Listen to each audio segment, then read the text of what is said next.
Și bine v-am găsit din nou din Iași. Vom vedea cum arată orașul Iași în anul 2024.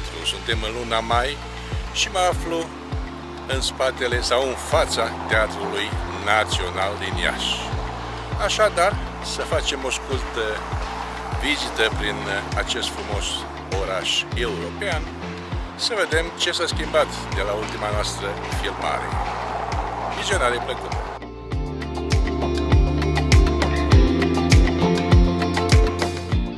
Nu poți să nu te îndrăgostești din nou de fiecare dată când ajungi în Iași, acest frumos oraș din nord-estul României. Noi, românii, suntem un popor tare norocos, deoarece avem o țară extrem de bogată și frumoasă.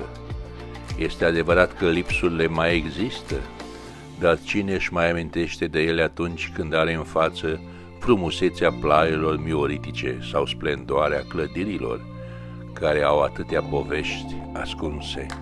Așa că astăzi îți propun să lași deoparte toate problemele de zi cu zi și să pornești într-o călătorie virtuală în orașul Iași, orașul care te va face să te îndrăgostești iremediabil.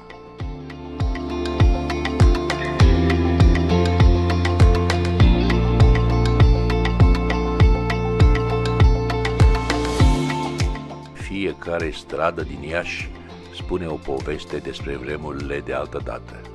Prin clădirile vechi și boeme, culorile șterse de timp și copacii bătrâni, care ne-ar spune atâtea secrete dacă ar putea vorbi.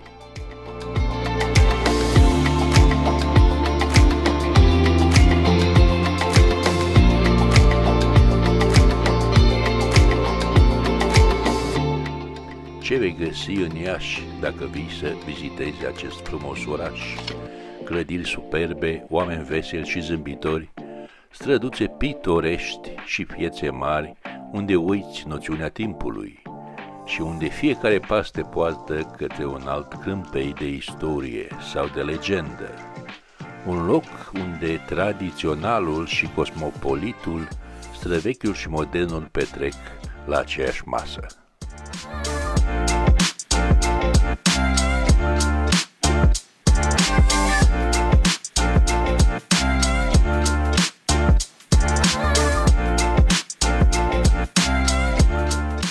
Printr-o escapadă în Iași, ai ocazia să descoperi locurile în care au crescut sau compus mari scriitori români. Numeroase nume sonore și-au lăsat amprenta peste aceste meleaguri, câteva dintre acestea fiind Mihai Eminescu, Mihail Sadoveanu, Mihail Cogălnicianu sau Ion Creangă.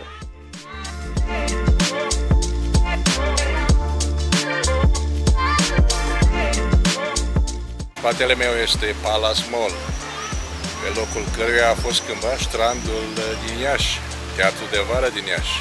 Da, nici această construcție nu este de lăsat, foarte frumoasă, merită de vizitat.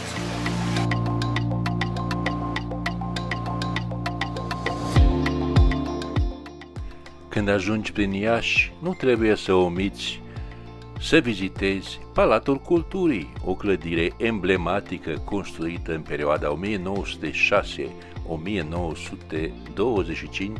pe locul fostului Palat Domnesc. Totodată în vecinătate vei găsi și Casa Dosoftei.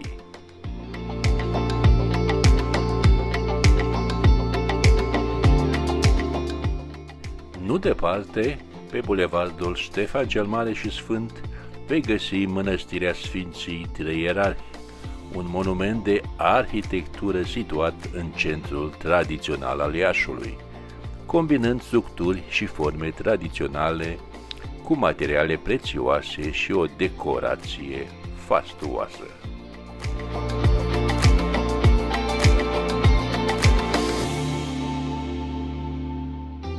Continuându-ne plimbarea pe acest bulevard principal al orașului Iași, vei găsi o mulțime de terase, restaurante, unde poți servi pur și simplu o simplă cafea dacă nu dorești să mănânci ceva moldovenesc.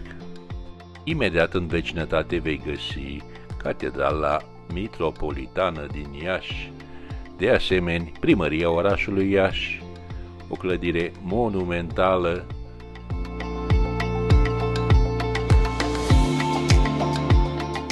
și mergând tot așa la pas pe bulevardul Ștefan cel Mare, vei da la un moment dat de restaurant Hotel Select. Au niște prăjituri de nota 11.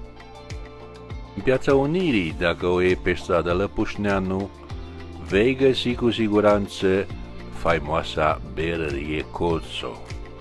După care, mergând tot așa la deal ușor, vom ajunge la Biblioteca Central Universitară și Casa Studenților.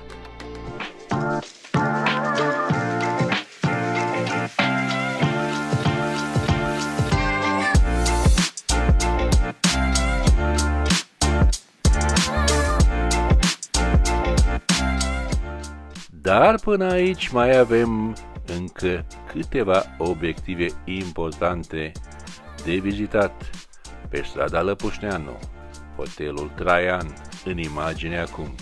Imediat lângă el, în vecinătate, Hotel Astoria. Cândva a fost unul și același hotel, adică Traian. Muzeul Unirii avem.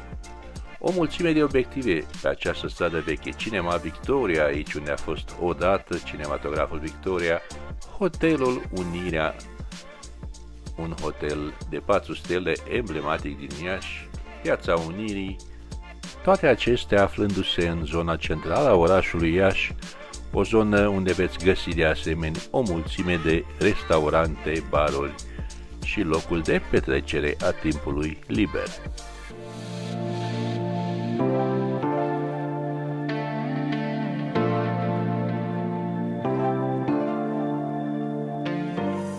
Iașul este un oraș plin de istorie și culoare, iar noi ne îndreptăm pașii acum, urcând dealul Copoului.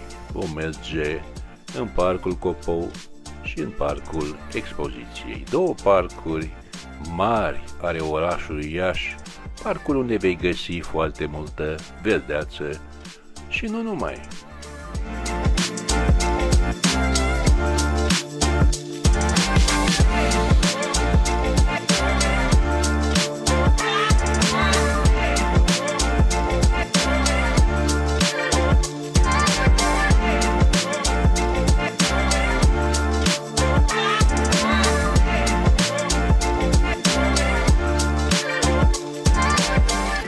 Și dacă tot ați urcat dealul Copoului și ați ajuns în Parcul Copou, trebuie neapărat aici să vizitați teiul lui Eminescu, un tei bătrân de peste 500 de ani, unde se spune că Eminescu se adăpostea la umbra lui.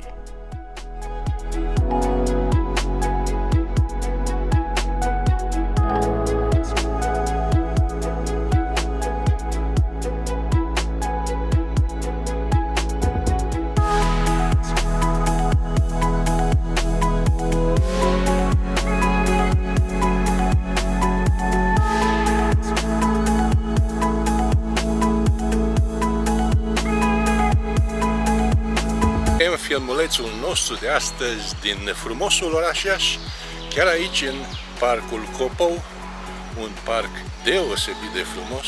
De asemenea, vă invit să-l vizitați dacă ajungeți în Iași. Și până la noua noastră întâlnire, vă doresc numai bine și pe curând!